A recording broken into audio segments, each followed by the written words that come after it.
Hey, what's up, everybody? This is Charles Sebastian. I want to welcome you guys to another episode of the Dreamerspro Show, where we cover everything from sports, hot topics, classic debates, entertainment, and we give you guys a fresh perspective on things and how we see them. In today's episode, we got a pretty interesting one for you guys, but before we get into it, please make sure you like the video and subscribe to the channel. Now, as y'all know, playoffs are right around the corner. And there's going to be a lot of interesting round one matchups.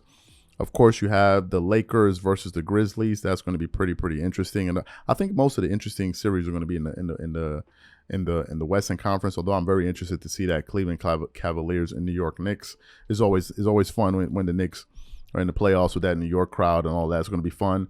You got that matchup.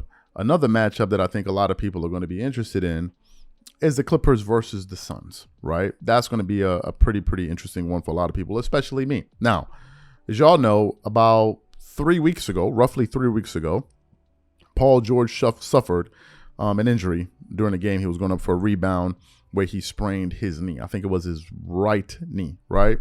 A lot of us at the time who were supporting the team got a bit of a scare because we're like, man, is this guy going to be done for the season?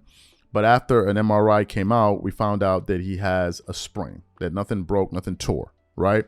And the report was that he was going to be reevaluated in 2 to 3 weeks. Well, this will make it the end of the 3 weeks. And I think that from this moment going forward, it means that he could possibly return. However, we haven't gotten any definitive information on this. And because of that, it has kind of skewed the sentiment of the voters or the fans when they're looking at this Clippers versus Suns series.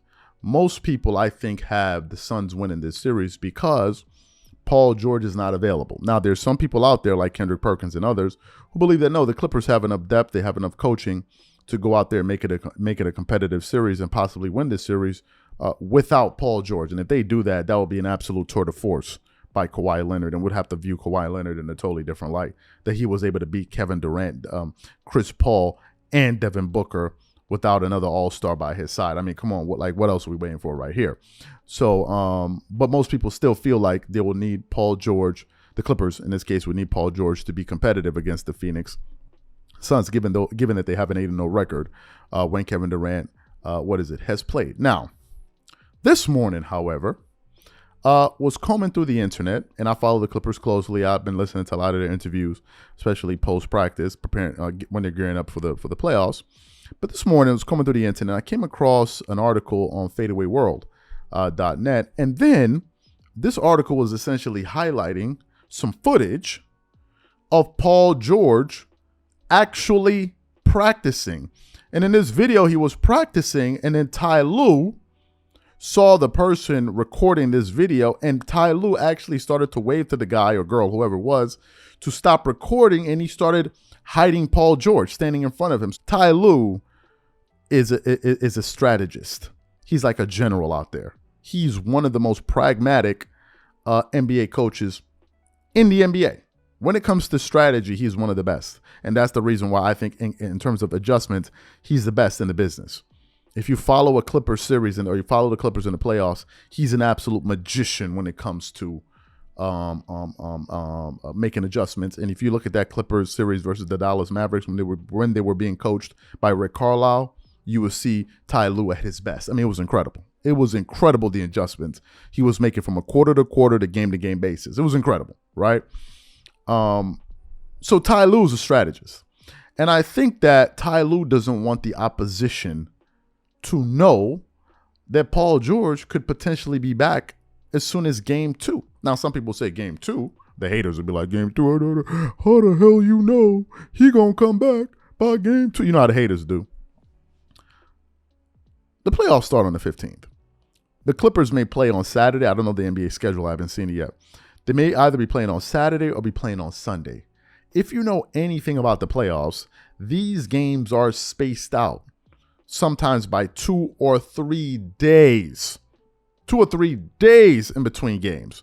So what does that mean? If the Clippers play, let's say, game 1 on Saturday, and game 2 is on Wednesday,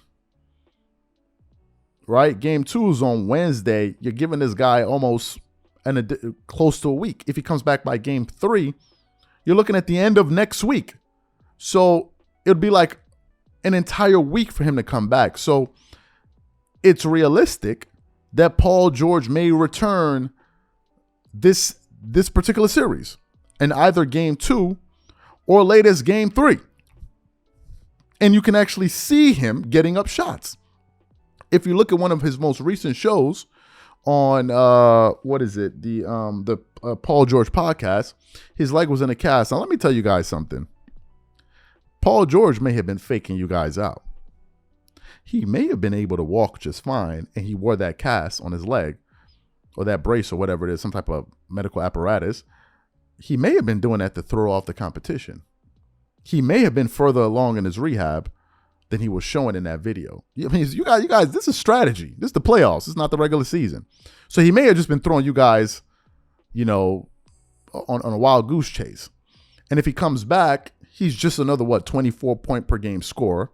He's another 3-point threat. This season, Paul George shot about 39 or 37%, if I'm not mistaken. Let me just verify that figure real quick. Paul George shot 37%. From the 3? Scored 23.8 points per game. He's another playmaker. He's another defender.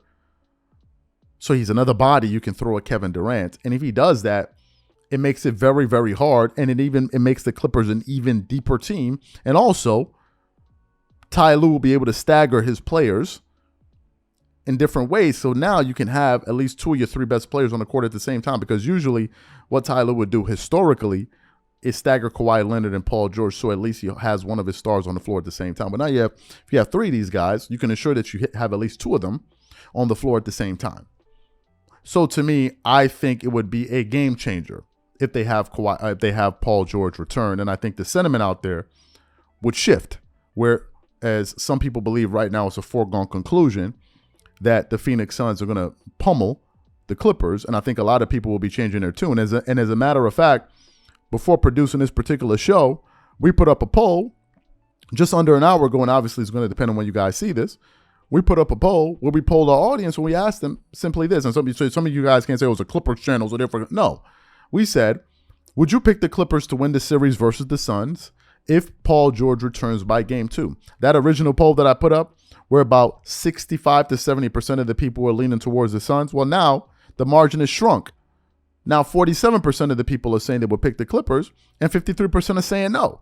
So you can see by just the idea of Paul George possibly returning, you see how it changes the sentiment out there. So to me, I think it's a pretty interesting development, and we have to watch and see when the Clippers do finally decide to reveal their hand. So these are my thoughts and opinions. The question is, to the audience is simply this. What game do you think Paul George returns this series for the Suns? Whatever you guys think, leave your thoughts in the comment section, and we'll catch you guys on the next episode. Peace.